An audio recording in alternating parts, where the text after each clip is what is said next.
Laughter is the only thing that'll keep you sane. And this world is crying more and more every day. Don't let evil get you down. In this madness spinning round and round, I want you to live forever underneath the sky so blue. I want you to live forever underneath the sky so blue.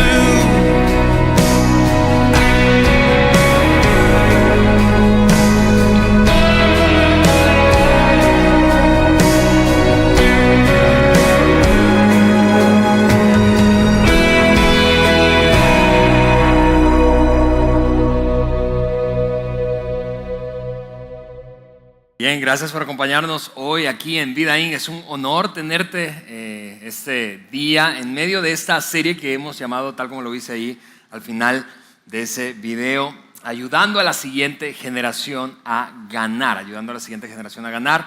Es el segundo de 3 domingos, así que es una serie, honestamente, de ese tipo de series cortas que hacemos aquí. Si no acostumbras a visitarnos o esta es tu primera vez de plano, en principio, gracias por ayudar, o más bien aceptar, ayudar a la siguiente generación, sí, también. A aceptar la invitación de quien te la extendió. Es un honor tenerte con nosotros, créeme, todo lo que hacemos lo hacemos contigo en mente. Nuestra meta es que hoy te sientas cómodo, cómoda, que no hayan cosas raras que te hagan incomodarte, que al mismo tiempo recibas algo útil. Esa es mi meta en los siguientes minutos. Y que al término de esta reunión tú digas, mira, quizá no estoy de acuerdo con absolutamente todo, no creo absolutamente todo lo que ellos creen, pero me sentí tan cómodo y recibí algo tan útil que desearía regresar. Esa es nuestra meta hoy. Bien, antes de saltar al tema de hoy, quiero sencillamente repasar lo que ocurrió la semana pasada, especialmente si no estuviste aquí. Juan la semana pasada comenzó en principio a echar una base fundamental de esta serie, y es la siguiente. Cuando piensas, al leer ese título, cuando piensas en de qué va la serie, de qué trata la serie, probablemente entonces concluyas muy anticipadamente que la serie es para papás, para mamás. Si bien es cierto que cada papá y cada mamá va a sacar provecho, ventaja de esta serie en su experiencia de criar a sus hijos, no importando la etapa de vida en la que estén ahora mismo, no es solamente para padres, es para cada persona, y eso lo decía Juan muy bien la semana pasada. Es para cada persona que en algún sentido u otro tiene a alguien detrás de sí. Eso es padres, tíos, maestros, coaches deportivos, eso es gerentes. Si tienes gente bajo tu responsabilidad, tu cuidado, cualquier persona que tenga gente que entonces está detrás de sí en términos de experiencia de vida. Tú tienes un poquito más de experiencia de vida que cualquier otro, en algún sentido visto. Entonces esta serie es para ayudar a cualquiera que está en ese rol de ventaja en experiencia de vida respecto a otros. Con eso dicho, déjame anticiparte cuál es mi meta hoy, porque voy a darte un montón de información y esta va a ser una de esas ocasiones en las que vas a confirmar que los que nacimos en el Caribe hablamos rápido. Quiero anticiparte eso. Probablemente vas a tener que sacar tu teléfono celular porque voy a poner bastante información en la pantalla y información que va a ser relevante y vas a querer tener luego para consultar y quizá desmenuzar, conversar, generar conversación con algún otro y profundizar en ello. Pero esta es mi meta, consiste en 2 cosas. Quiero hoy darte una mejor comprensión, que te vayas de aquí con una mejor comprensión generacional. ¿Cómo son las generaciones y cuáles diferencias principales hay? Y específicamente, ¿cómo son las nuevas generaciones? Y en segundo lugar, quiero darte herramientas prácticas para ayudar a las siguientes generaciones o a las generaciones más jóvenes. Esa es mi meta el día de hoy. Habiendo dicho eso, déjame saltar y utilizar una ilustración visual que Juan, si estuviste aquí, lo viste la semana pasada, mostró, y es una tabla generacional que agrupa básicamente las 5 principales generaciones Y voy a rápidamente explicar cada una de ellas y nos vamos a concentrar en las dos últimas, que son las nuevas o generaciones más jóvenes. En principio, solo un paréntesis, esta corriente de pensamiento, esta idea, teoría de las generaciones, es una teoría sociológica. Algunos sociólogos históricamente han intentado agrupar a las diferentes o a las personas de acuerdo al rango de fechas en las que nacieron. Es una corriente, te lo suelto de una vez también, es una corriente gringa, pero es una corriente gringa que hoy tiene mucha más relevancia que en el pasado fuera de Estados Unidos. ¿Por qué? Porque a diferencia del pasado, hoy ya no tenemos la limitación geográfica que representaba precisamente el contexto en donde ocurría o nacía una corriente, en este caso sociológica. ¿Qué quiero decir con eso? Que hoy tú puedes enterarte o puedes comunicarte en tiempo real con básicamente cualquier persona en el planeta. Y no hay la limitación geográfica que había para las generaciones pasadas, eso es, nuestros padres o abuelos. Perdón. Y además quiero compartir esto no con la intención de etiquetar a nadie, ni que sirva como una herramienta para etiquetar a alguien. Es decir, no para que terminemos diciendo algo como, jóvenes que están aquí, que veas a tus padres y digas, ay, baby boomer tenías que ser. No para eso, tampoco es para autojustificarnos. No, tú sabes, es que yo soy millennial. No es eso, es para obtener una mayor comprensión de nuestras generaciones, los grupos diferentes nacidos en ciertos rangos de fechas y cómo eso afectó la manera en que ven al mundo y la filosofía que tienen al momento de vivir sus vidas. Lo cual me lleva a enfatizar en lo siguiente. Como nadie quiere ser etiquetado, digo, nadie en su sano juicio, tú y yo no queremos ser etiquetados. En ocasiones muchas personas sí sienten algo de resistencia cuando piensan en una teoría como esta, o teoría de personalidades o temperamentos, o en este caso teoría de las generaciones. Y se resisten, ok, yo como tú creo que yo soy un ser individual, soy único. Sin embargo, sería ingenuo de mi parte pensar que el hecho de haber nacido en una época particular y estar rodeado de un contexto no me afectó en términos de cómo veía la vida y la manera en que entonces aprendí a tomar decisiones, priorizar y vivir. Es ingenuo pensar que yo, por ejemplo, entonces, que por haber nacido en el hogar en el que nací, como yo soy un ser único, eso no me afectó y no me influenció. Es casi ridículo pensar eso. No es que yo deba necesariamente estar etiquetado y marcado por el resto de mi vida por la experiencia que viví mientras crecía en ese seno familiar, pero sí es obvio pensar que aquello me influenció. Es lo mismo con las generaciones. El haber nacido en una época en particular a lo largo del último siglo, pues no es que elimina tu unicidad, ¿sí? Tus características únicas como individuo, pero claro que te expone a un contexto que termina influenciándote. Habiendo dicho eso, entonces vamos a revisar rápidamente los rangos de fechas, rangos de fechas de nacimiento de estas generaciones y su filosofía principal o resumida de vida. Esos primeros que están aquí fueron los nacidos entre el 29 y el 45, 1929, 1945, conocidos como los Builders o otra manera en que se les conoció es The Greatest Generation, que es la más grande de las generaciones, o los constructores. ¿Y por qué se les denominó de esa manera? Porque fueron ellos quienes echaron las bases después de la Primera Guerra Mundial para lo que venía en el futuro, en el siglo XX. Ahora déjame hacer un paréntesis solamente, porque si tú has estado, paréntesis de ese tema, si tú has estado asistiendo con nosotros, asistes con frecuencia aquí a Vidaín, lo de hoy es un poco diferente, porque típicamente lo que hacemos es tomar un texto bíblico y desmenuzarlo y extraer algunos principios. Hoy va a ser diferente, voy a darte un montón de información generacional y al final voy a mostrarte un texto bíblico que va a desafiarnos a todos, creo, como lo ha hecho conmigo. Habiendo cerrado ese paréntesis, regreso aquí. Nacidos entonces después de la Primera Guerra Mundial, y se les conoció con ese nombre porque precisamente echaron los cimientos y bases del mundo del siglo XX que tú y yo conocimos. Luego entonces, después de la Segunda Guerra Mundial, nacieron a quienes se les denomina en esta corriente de pensamiento generacional Baby Boomers. ¿Por qué ese nombre? Baby Boomers, explosión de bebés, porque justo después de la Segunda Guerra Mundial hubo una explosión de la tasa de natalidad en el mundo. La tasa de natalidad se elevó, cosa que no ocurrió después de entre la Primera y Segunda Guerra Mundial, porque además entre la Primera y Segunda Guerra Mundial ocurrió lo que fue conocido como la Gran Depresión. Hubo muchísima escasez de recursos, entonces ¿quién quiere tener hijos con escasez de recursos? Ninguno de nosotros. ¿sí? Y en cambio aquí hubo una abundancia. ¿Por qué? Porque se vislumbraba esperanza, un futuro mejor después de haber acabado con la amenaza nazi. Y la tasa entonces de natalidad explotó. Esas dos generaciones básicamente compartieron una filosofía de vida, sin que necesariamente lo enunciaran, verbalizaran así, pero esta es la filosofía de vida observable en los nacidos entre el 29 y el 64. Sé agradecido porque tienes un trabajo. El trabajo siempre fue visto por esta generación, y si tú estás aquí y eres un baby boomer, o quizá haya un builder por ahí. Conocí en la reunión pasada a alguien que me dijo, nací en el 40. Y yo me considero uno de esos echadores de cimiento para las nuevas generaciones. Bien, quizá eres de esa generación o de esas generaciones, estás aquí o viéndonos a través de internet o escuchando este podcast, y esta es tu filosofía, aunque no lo verbalices necesariamente así. Tú crees que tener trabajo es un privilegio, es un regalo, y por eso debes ser agradecido, debes cuidar ese trabajo. Y es por esa razón que, por ejemplo, nuestros padres duraban 25 años en el mismo puesto. ¿Sí o no? Hoy las empresas entonces se están volviendo locas porque los millennials duran 2 años y medio.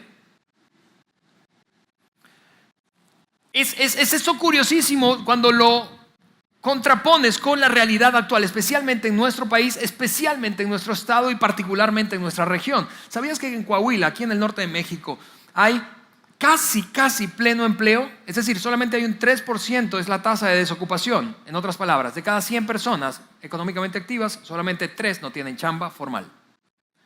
Esto no es España, en otras palabras. En España la tasa de desocupación hasta hace poco era del 25%, 1 de cada 4 no tenía trabajo. Así que con ese contexto, imagina lo chocante que es esta perspectiva respecto a una y otra generación. Los builders y baby boomers piensan y crecieron creyendo el trabajo es un privilegio, es un regalo, por eso debo ser agradecido y cuidarlo. En cambio, los millennials y la generación Z piensan el trabajo es un derecho. Yo tengo que tener trabajo. Por eso fue curioso encontrar hace un tiempo a una amiga que dirige, está al frente de la dirección académica de una universidad muy importante en nuestro país, y ella es baby boomer, y me contaba en alguna ocasión que conversábamos, no te imaginas cómo vino a pedirme trabajo un millennial egresado de nuestra universidad, Alejandro. Yo le dije, cuéntame más. Y entonces ella me dijo, llegó aquí pidiéndome una cita, se la di con todo gusto, ¿verdad? Es alguien que conozco, es un muchacho al que quiero, lo vi crecer aquí. Y entonces él, cuando llegó a la entrevista, me dijo, fulana de tal, no voy a decir el nombre por ética profesional, fulana de tal, yo creo que ustedes deberían contratarme a mí porque yo conozco todas las broncas que tienen aquí y los puedo ayudar a resolverlas. Cuando ella me contó eso, me dijo, me vi impulsada a darle una cachetada al huerco ese. ¿Por qué? Porque en mi época, me dijo, en mi época yo iba a pedir trabajo casi de rodillas, porque el tener trabajo era un privilegio. Luego entonces nacieron los de generación X, ahí soy yo. Qué nombre tan odioso, ¿no es cierto? ¿Quién quiere ser llamado X? Pero ahí estoy. Nacidos entre el 65 y el 82. Y esos, quienes nacimos en esa época, recibimos ese nombre odiosísimo. ¿Por qué? Porque fue precisamente en la década de los 60s y 70s, mucho más todavía, en los 70s, en los que aparecieron los primeros métodos anticonceptivos y las primeras políticas de planeación familiar o control de natalidad. Por lo tanto, la tasa de natalidad que aquí explotó en los 60s y 70s se fue abajo, a pique. Y por eso entonces una X en la tasa de natalidad. Esa es la razón por la que es llamada generación X. Y esa generación, ¿cómo creció? Escucha, ¿cómo creció siendo criada por estos que para quienes el trabajo era honestamente no solo un regalo, sino en ocasiones hasta lo más importante o de lo más importante? Entonces vieron y crecieron al seno de sus madres con padres ausentes. Y concluyeron, consciente o inconscientemente, me vale queso el trabajo que tiene mi papá, yo lo quiero a él aquí conmigo. Por lo tanto, su filosofía de vida básicamente fue, relaciónate conmigo. Antes de venir a imponerte, antes de venir a mandar, relaciónate conmigo. Por eso ellos no crecieron con mucha expectativa en el liderazgo que les precedió o antecedió. Crecieron de hecho siendo escépticos con los líderes. ¿Por qué? Porque en su propio hogar no vieron un liderazgo fuerte y cercano. Finalmente entonces están los de generación Y, que son los nacidos entre el 83 o 84 y el año 2000. ¿Por qué se les llamó así? Porque fue la primera generación, además que hay un juego alfabético allí, ¿verdad? Pero fue la primera generación en alcanzar mayoría de edad en el 2000, en el milenio. ¿Recuerdas? Algunos recuerdan todavía el temor que teníamos mientras se acercaba el año 2000 con respecto al mundo computacional, ¿verdad? Las computadoras se van a volver locas, todos los sistemas se van a caer, la bolsa va a desaparecer, los bancos van a tronar. ¿Por qué? Porque no estaban programadas las computadoras para que llegado el 31 de diciembre del 99, cambiaran de fecha y teníamos ese gran temor. ¿Te acuerdas de eso? ¿Cómo se llamó? Y2K, ¿sí? Y es año, year, ¿sí? K es 1000, el año 2000. Algunos todavía están sacando la cuenta de qué significaba Y2K. Y, el año 2000, el nuevo milenio. Y por eso se les dio ese nombre. Y ellos crecieron creyendo que la vida era como una especie de cafetería. Es decir, hay tantas opciones, es como un buffet. Puedo escoger lo que quiera y ¿por qué me debería comprometer con una sola cosa si hay tantas? ¿Por qué con una sola religión si hay tantas? Hay un auge de sincretismo religioso, especialmente entre millennials. En otras palabras, creen un poquito en Jesucristo, otro poquito en Buda, otro poquito en meditación trascendental, otro poquito en catolicismo, otro poquito en masonería. Creen un poco de todo. ¿Por qué? Porque si hay tantas opciones, ¿por qué tendría que comprometerme con una? Si hay tantas opciones, ¿por qué? ¿Por qué tendría que comprometerme con una? Escojo lo que quiera. Si hay tanto trabajo, ¿por qué tendría que quedarme en uno? ¿Sí? Y por último está la generación Z, esa generación, juego orden alfabético, pero también conocida como la generación, si este nombre era odioso, escúchame, Zetas que están aquí, eso es peor. Generación zombie. ¿Por qué? Porque se dice que son capaces de interactuar hasta con 5 pantallas simultáneamente. Si tú te creías millennial o generación X multitasking, tienes que ver a esa generación. 5 pantallas literalmente. Número 1, mira esto. Reloj inteligente. Número 2, teléfono inteligente. Número 3, tableta. Número 4, laptop. Número 5, TV viendo Netflix.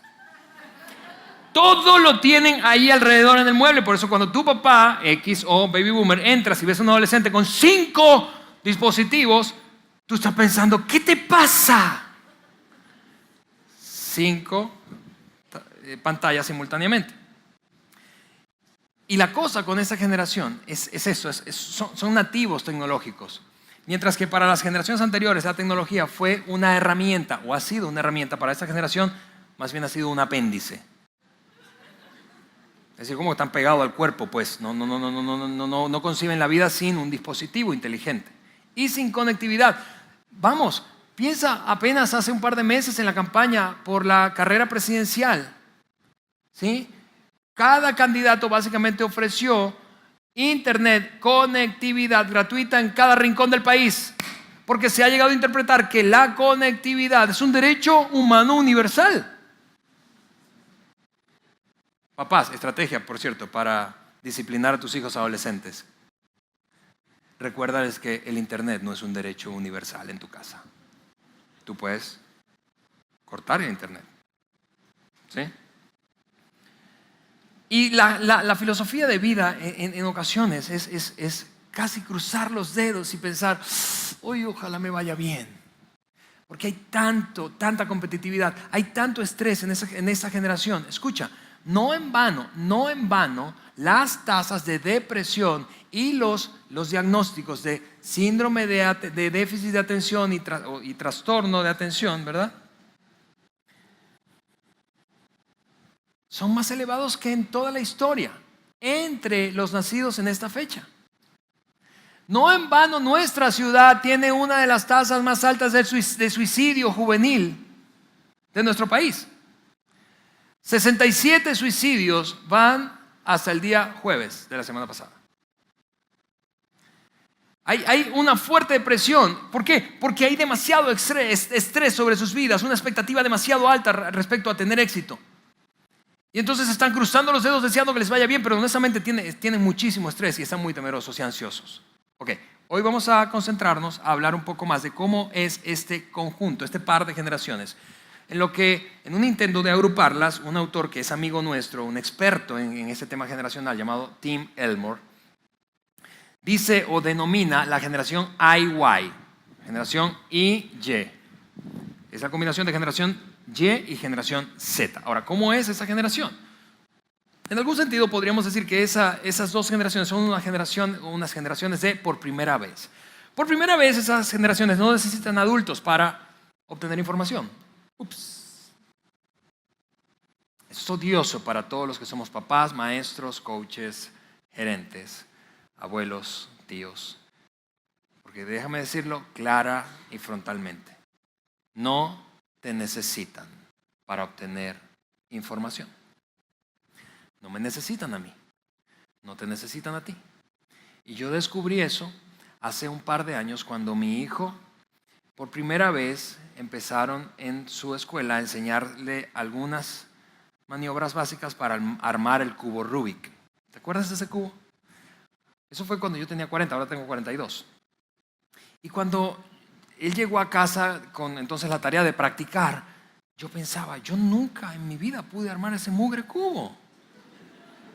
¿Cómo puedo enseñarle? Entonces estaba pensando, ¿cómo? ¿De dónde saco información para enseñarle? Mientras yo estaba pensando eso, mientras estaba pensando eso, mi hijo se metió en YouTube y encontró 100 tutoriales para armar el cubo sin la ayuda de su papá. No te necesitan para obtener información. Y esta es la primera generación de la que podemos decir eso.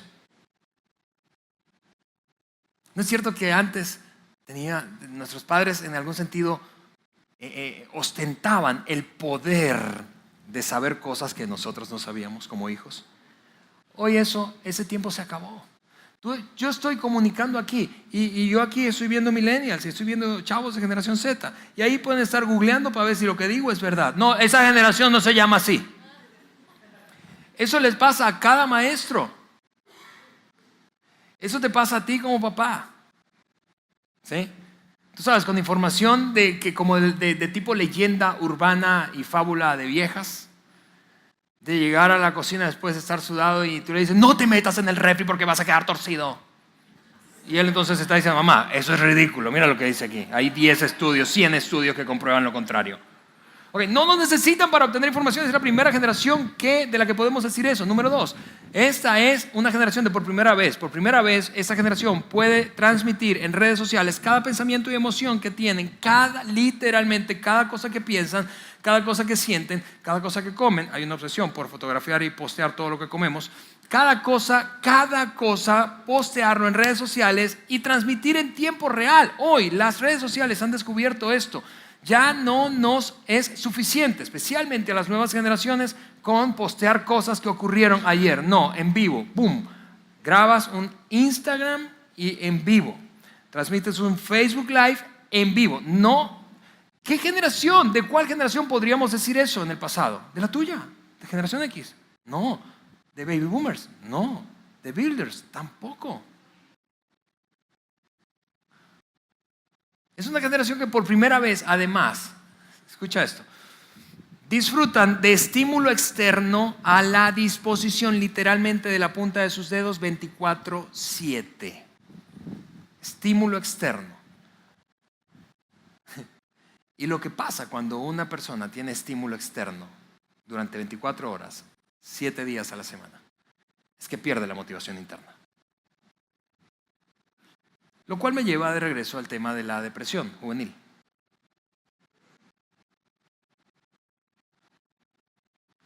No podemos decir eso de ninguna generación del pasado. Esto es primera vez que está ocurriendo a una generación.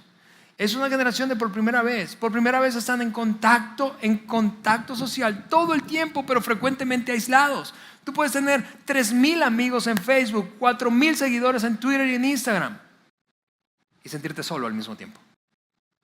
¿No es cierto?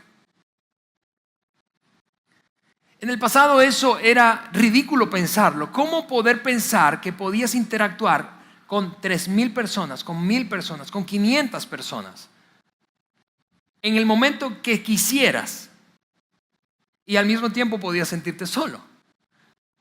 Es una generación que por primera vez está experimentando esto. Y si lo piensas bien, regresando a esa primera vez cuando decía el número 1, primera vez que una generación no necesita adultos para obtener información, entonces viene la pregunta lógica, entonces ¿para qué nos necesitan? ¿Para qué te necesitan a ti, papá? ¿Para qué te necesitan a ti, mamá? ¿Para qué a ti, abuelo, abuela, tío, tía, maestro, coach, deportivo, gerente de una división? ¿Para qué te necesitan? ¿Para qué me necesitan a mí? Si no me necesitan para obtener información, sí me necesitan para interpretar esa información. Porque la interpretación, escúchame, solo viene con la experiencia. La interpretación solo viene con la experiencia. Después de todo, no somos tan inútiles. Aquí los que nos sentimos un poco viejos decimos, ay, sí me necesitan. Te necesitan para brindarles interpretación, para ayudarles a conectar un punto con otro, para ayudarles a anticipar lo que eso puede generar en base a tu experiencia de vida. Ahora, habiendo dicho eso, déjame repasar el contexto, no ahora características de esa generación, sino el contexto en el que están creciendo. Por cierto, es un mundo en el que tú y yo, generación X, baby boomers y builders, creamos.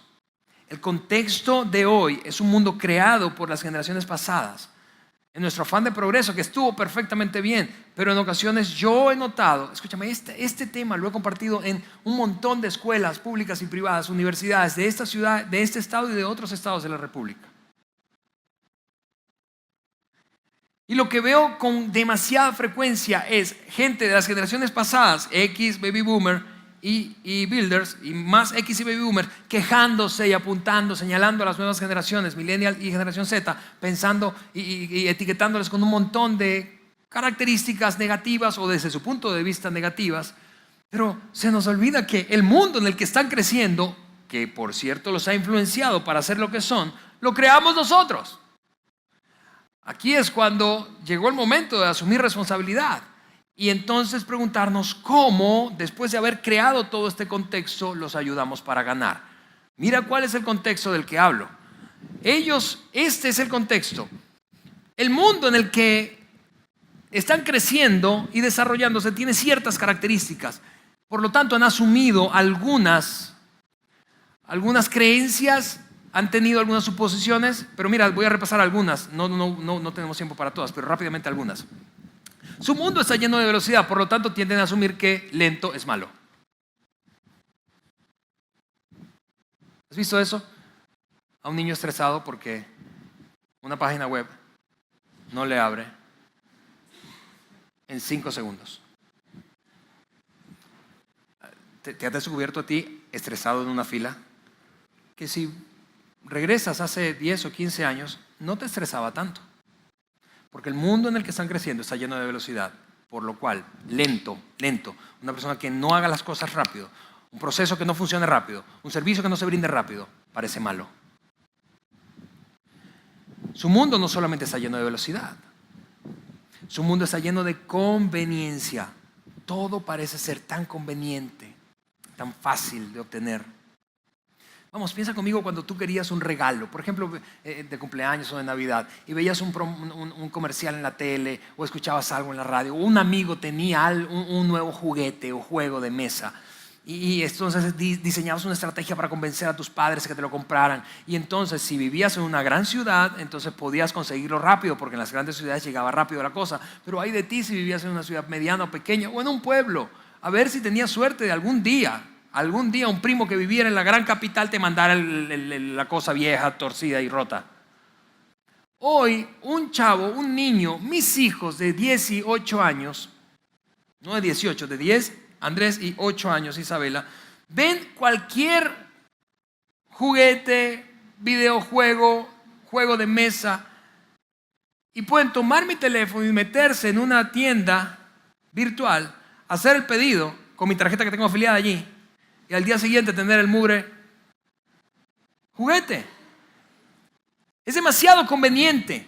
No solo es rápido, es demasiado conveniente. Por lo cual ellos tienden a asumir qué difícil es malo. Ay, qué complicado, no puedo. Hoy uno de los mayores asuntos atendidos por psicopedagogos es el problema del bajo nivel de la frustración o poca tolerancia a la frustración que tienen nuestros hijos hoy. ¿Sí o no? Difícil es malo. Viven en un mundo no solamente veloz, conveniente, sino que viven en un mundo lleno de entretenimiento, lo cual les hace concluir si todo es entretenimiento, aburrirse es malo. Eso me hace recordar, hace poco estuvimos de vacaciones mi familia y yo, con mi cuñada, su esposo, sus hijos, en la Huasteca Potosina. Es una cosa bellísima, si no lo conoces tienes que, al menos por fotografía. El agua parece el mar de Cancún, es turquesa y es un río y hay un montón de ríos. Y recuerdo que uno de esos paseos íbamos a una cascada famosísima, se llama Tamul, y son 100 metros de caída. Y entonces para llegar a esa cascada tienes que subirte a una embarcación, ¿verdad? Que no tiene motor, todo el mundo va remando, 20 personas remando. Tú sabes, siempre hay 2 o 3 que no reman, ¿verdad? Y el peso cae sobre el resto. Pero ahí estábamos y mientras remamos 1 hora y media para llegar a la fulana cascada, ¿verdad? Y era esa aventura, tú y yo solíamos asombrarnos con cosas como esa, con la naturaleza, con guardar silencio, con ver a 50,000 aves intentar entrar al sótano de las golondrinas. Allí en San Luis, eso solía sorprendernos. Pero mientras estamos remando, esto es lo que nos pasó. Mi sobrino de 4 años de edad, 3 y medio, 4 años de edad, eventualmente luego es bellísimo, escúchame, es indescriptible la belleza de ese lugar. Y cuando estamos allí, mi sobrino mira a su mamá, a mi cuñada, y le dice: mami, ¿me prestas tu teléfono celular, por favor? Se volvió un chiste porque yo le decía a mi concuño, al papá de mi sobrino, le decía: ¿cómo? ¿Te está pidiendo el teléfono para meterse a jugar un juego de un niño que va en una embarcación remando? Era como el colmo del colmo del colmo. El dicho de muchos niños al llegar, escúchame, a fiestas infantiles que están pensadas para ellos, 5 minutos después de llegar a la fiesta, miran a la mamá y le dicen: mamá, qué aburrido, préstame tu teléfono o tu tablet. Piensan que como hay tanto que hacer, tanto entretenimiento, aburrirse está mal.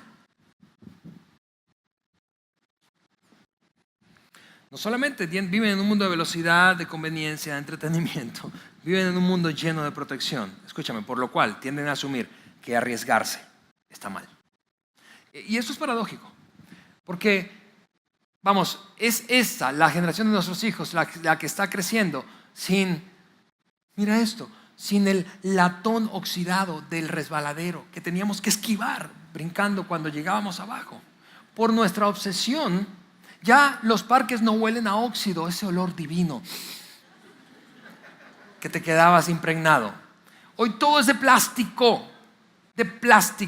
La obsesión por los car seat. ¿Cuántas veces tú usaste un car seat cuando ibas de paseo con tus papás en el carro? Brincabas de un lugar a otro, de la maletera. Pero yo entiendo, vivimos en un mundo mucho más peligroso. Estamos obsesionados con la seguridad. A veces extremadamente obsesionados.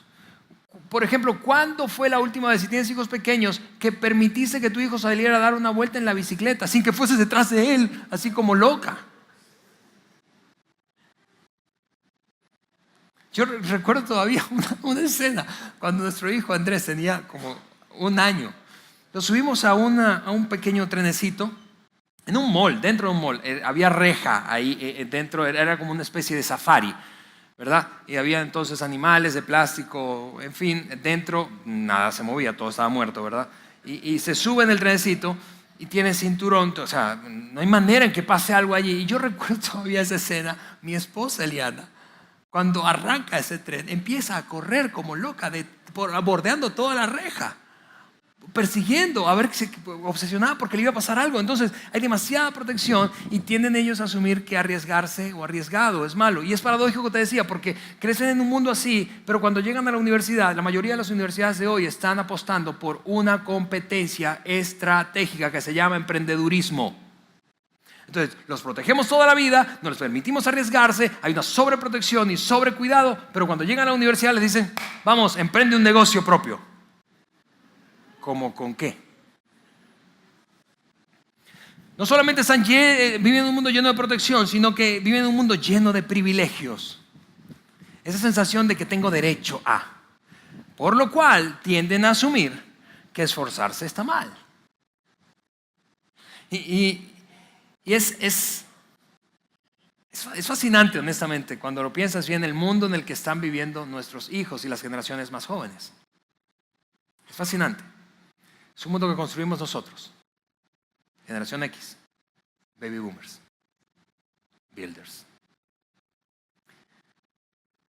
Una cosa o algunos datos más de esta dinámica del mundo en el que les tocó vivir y la relación inversa que hay entre algunas cosas. Es una relación inversa, es paradójico, como te decía hace un momento. Voy a repasar rápidamente algunas ideas muy paradójicas.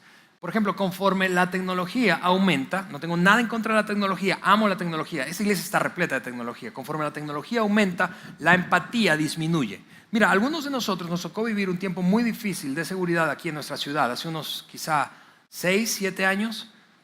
Y recuerdo claramente que hubo un momento en donde en una de esas tragedias de asesinados colgaron a varios cuerpos envueltos en sábanas en ese paso deprimido famoso de nuestra ciudad que se llama La Lechera, o era conocido antes ese cruce como La Lechera. Y colgaron varios cuerpos ahí envueltos en sábanas. Un periodista le tomó una fotografía y luego ganó un premio al periodismo gráfico precisamente por esa fotografía. Y todos estamos escandalizados de que eso hubiese ocurrido en nuestra ciudad. Y fue una cosa de verdad asombrosa, triste, por 3 días. Porque 3 días después salió una cosa peor. Y lo que digo es, mientras más tecnología, más auge tecnológico, menos censura. Porque la información cada vez está menos censurada. Lo cual nos lleva a perder la capacidad de asombro. Por lo tanto, somos menos empáticos. Tú puedes ver a 2 chicas peleando, jalándose de los pelos, peleando, 2 chicas de secundaria, en un video casero, en vivo, peleando, ahí, en una batalla de bullying, en una escuela, y hasta te puede dar risa. ¿Por qué? Lo que antes nos escandalizaba, hoy no nos sorprende, perdimos la empatía. Y eso es cierto no solamente para las nuevas generaciones, es cierto para ti y para mí. Mientras más tecnología, menos empatía. Número 2, eso es relación inversa, conforme las opciones incrementan, el compromiso a largo plazo aminora. ¿Por qué tendría, vuelvo a decir, que comprometerme con algo a largo plazo si hay tantas opciones? No en vano, hace 4 o 5 años, cuando en este estado se aprobó la ley de divorcio express, cuya normatividad permite que una pareja se divorcie sin tener la necesidad de ir a un juicio y demostrar causales de divorcio, o eso sencillamente uno de los 2 cónyuges manifiesta su deseo de divorciarse, va ante un juzgado y unas 3 semanas después, máximo 15 días después, le llega una notificación a su ex cónyuge porque ya está divorciado. Ok, escucha esto, los primeros 4 meses de la aprobación de esa ley, 3,000 solicitudes de divorcio se introdujeron en esta ciudad, en nuestra ciudad, 3,000. ¿Qué tiene que ver eso, Alejandro? Si hay tantas opciones, ¿por qué me tendría que comprometer con una? Si hay tantas opciones de trabajo, ¿por qué tendría que quedarme más de año y medio en uno? Las empresas, escúchame, están jalándose los cabellos pensando los planes de desarrollo y crecimiento en nuestra organización han estado diseñados para cumplir el ciclo de una persona que entra como recién graduado hasta que alcanza un alto nivel ejecutivo en 10 años. Pero el tipo o esa chica me está durando 2 años y medio. Si hay tantas opciones, ¿por qué me tendría que comprometer con una? Número 3, conforme la vida se acelera, la paciencia y la disciplina personal retroceden. Todo es rápido, ¿por qué tengo que ser paciente? ¿Por qué tengo que ser disciplinado? Número 4, al disminuir, escucha esto, al disminuir las consecuencias del fracaso también disminuye el valor del éxito. Es una cosa que me vuelve loco. Por ejemplo, y perdón si tú estás aquí, eres maestro o dueño de una escuela o de un colegio, perdóname, pero me vuelve loco cada vez que voy a una escuela, suelo ir, me invitan a compartir con padres y maestros allí. Me vuelve loco ver una actividad deportiva y le dan medalla a todo el mundo. Al que gana, al que pierde, al primero, al segundo lugar, al 10º lugar. Y yo digo, ¿dónde está el valor del éxito? Porque tenemos como un terror a que se sientan mal, que no pueden sentirse mal, que no experimenten que perdieron. Pregunto, si no ayudamos a la siguiente generación a experimentar que hay consecuencias de perder y en el fracaso, ¿cómo podrían valorar el éxito? Si todo el mundo gana todo el tiempo. Pero no es cierto que cuando llega uno a la adultez se da cuenta que el mundo no funciona así. Porque, vamos, a ti no te dan una medalla todos los días que llegas al trabajo. ¡Ay, llegaste! Gloria a Dios. Bueno, algunas empresas han empezado a dar, increíblemente, han empezado a dar bonos, escucha esto, por asistencia. Oye, qué bueno que viniste a trabajar, de verdad, estamos agradecidos con que hayas venido a trabajar. Número 5, al escalar las conexiones virtuales, la inteligencia emocional declina. Y lo que me lleva a revisar, pues rápidamente, esas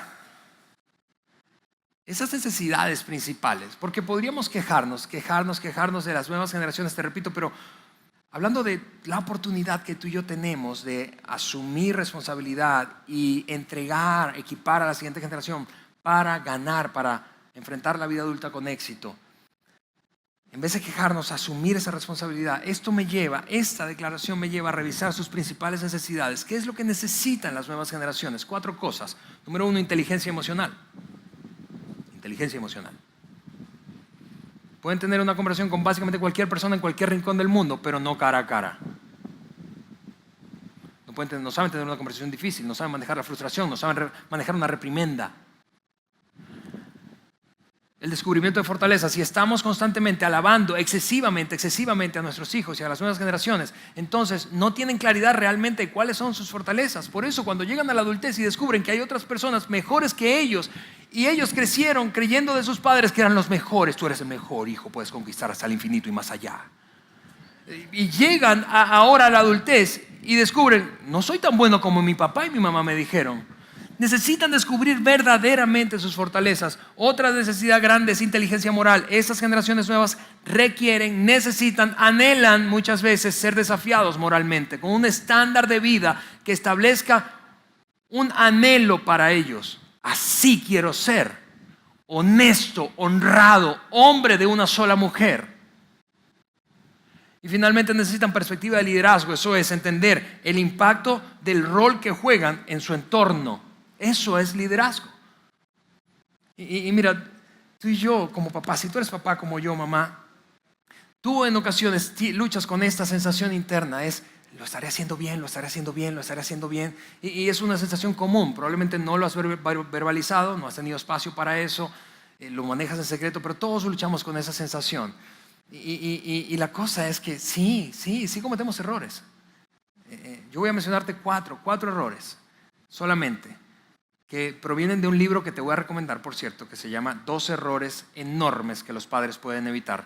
Lo estudiamos en mi grupo de vida, mi grupo pequeño de parejas de padres, hace poco. Lo puedes conseguir ahí, es el doctor Tim Elmore. Y voy a mencionarte 4 de los 12 que él menciona allí. Error número 1, arriesgamos muy poco. Sobreprotección. Número 2, rescatamos muy rápido. Mínima tolerancia y expresión de frustración. Ay, yo lo hago por ti, hijo. Número 3, alabamos muy fácilmente. Te decía, alabamos demasiado. Incluso en ocasiones alabamos demasiado las cosas incorrectas. Alabamos poco virtudes, alabamos demasiado destrezas. Número 4 y último error, premiamos muy frecuentemente. Y yo no tengo nada en contra de premiar, solo digo, si premio con demasiada frecuencia, eventualmente me quedaré sin quedar. Es como el chavo que está enamorado de esa chica, y entonces en el primer mes de aniversario va y le compra un ramo de 250 rosas. Yo me pregunto, ¿qué le vas a dar cuando cumplan 1 año? Cuando cumplan 5. Es decir, la palabra clave en eso es dosificación.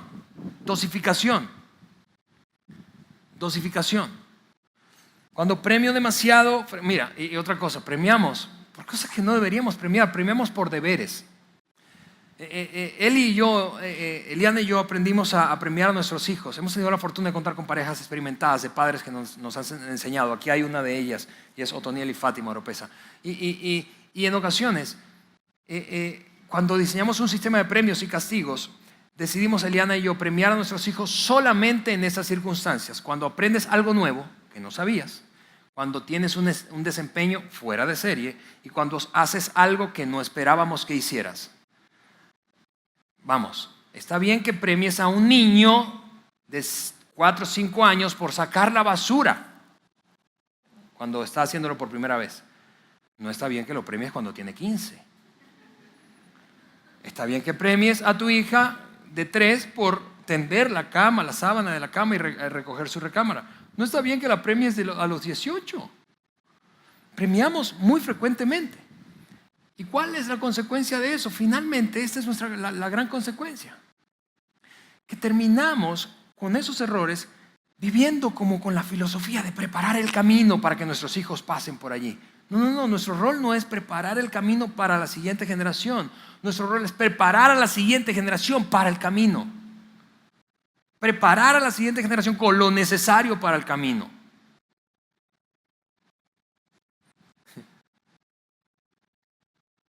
Manera práctica de llevarte herramientas y ponerlas en ejecución en tu rol de ayudar a la siguiente generación a ganar. 3 ideas solamente. Número 1, no pienses tanto en controlar, piensa en conectar. Recuerda, controlar. No. Piensa en establecer una relación de conexión. Si pasa esto, eso es lo que ocurre. ¿Sí? Número 2, no pienses tanto en reglas, piensa en ecuaciones. Una regla es blanco o es negro, está bien o está mal. Una ecuación, si recuerdas en final de la primaria, son varios elementos, suma, resta, multiplicación, división, ¿verdad? Que si mueves uno altera el resultado. Ayuda a la siguiente generación a moverse a través de ecuaciones. ¿Está bien o está mal esto si hago esto? Bueno, hablemos de eso. ¿Qué piensas? ¿Qué piensas? ¿Qué resultado puede dar si mueves esto para allá, si tomas esta decisión, si asumes esa actitud o este comportamiento? Y número 3 y último, no pienses tanto en teoría, piensa en práctica. Eliana y yo recuerdo que hicimos algo hace como un año. No necesariamente lo recomiendo, pero lo hicimos. Tal vez tú dices, estamos locos, pero queríamos enseñar a nuestros hijos cómo nuestro comportamiento cotidiano termina impactando la manera en que la gente nos recuerda y piensa en nosotros. Eso es lo que queríamos enseñarles. Así que pensamos, ¿qué hacemos? Y entonces pusimos en práctica esta idea. Los llevamos un día al cementerio, al panteón de nuestra ciudad. Y ellos ni sabían qué onda. Y empezamos a recorrer, a caminar y leíamos los epitafios, la fecha de nacimiento y de muerte de cada uno, por una de las calles, por la otra. Y luego de un rato de recorrerlo, fue divertido, ¿verdad?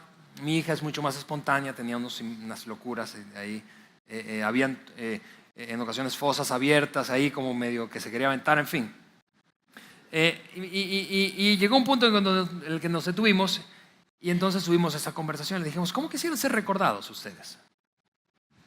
Ahora tú puedes pensar, Alejandro, eso es psicología del terror. O sea, ya estás pensando en la muerte de tus hijos. Ok, y por eso te decía, quizá no te lo recomiende, pero eso es lo que yo sé.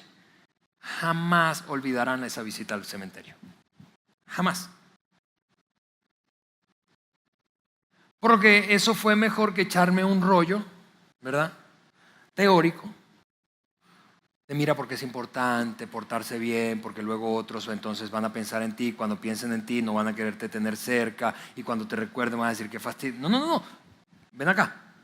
Mira cómo esto es lo que decían sus familiares de él. Piensa en práctica.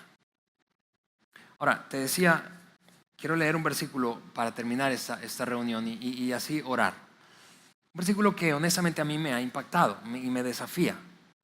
El momento en el que eso se escribió fue un pedacito de la historia de la monarquía judía, cuando el segundo gran rey de Israel, que se convirtió en el más relevante de toda la historia judía, llamado David, recién ascendía al trono después de que su antecesor, Saúl, y su hijo, Jonatán, murieran en batalla. Y entonces un cronista se dedicó a escribir, a poner entonces, a documentar todo lo que ocurrió alrededor de ese pase de autoridad y de poder. Había mucha convulsión en el país en ese momento. ¿Quién se adhería al nuevo rey? ¿Quién se quedaba ahí esperando? ¿Quién se oponía? Y en medio de toda esa convulsión, uno y otro grupo empezaron a sumarse al movimiento de David y a mostrar su lealtad. Y el cronista documentó quiénes eran esos, de qué tribu provenían, o de qué clan, o de qué tribu provenían, qué cualidades tenían. Y llegado a un punto, entonces el cronista describe a este pequeño grupo de una tribu llamada Isaacar, una de las 12 tribus judías. Y esta fue la cualidad que el cronista planteó que esa gente tenía. Eran unos 200 hombres. Mira lo que dijo en el primer libro de Crónicas de los Reyes Judíos, capítulo 12, versículo 32. De la tribu de Isaacar, ¿quiénes se unieron? Gente experta en conocer los tiempos para saber lo que debía hacer Israel. Lo cual me lleva al propósito original de esta serie y al enorme sentido de responsabilidad que tenemos nosotros, quienes estamos delante de las nuevas generaciones, abriendo camino y en algún sentido preparándolos. Tú y yo necesitamos crecer en nuestra comprensión de los tiempos, volvernos expertos, cómo es la gente de hoy, cómo es el mundo de hoy, cuáles son los riesgos, cuáles son los desafíos. Pero nada de eso importa si no nos importan las nuevas generaciones.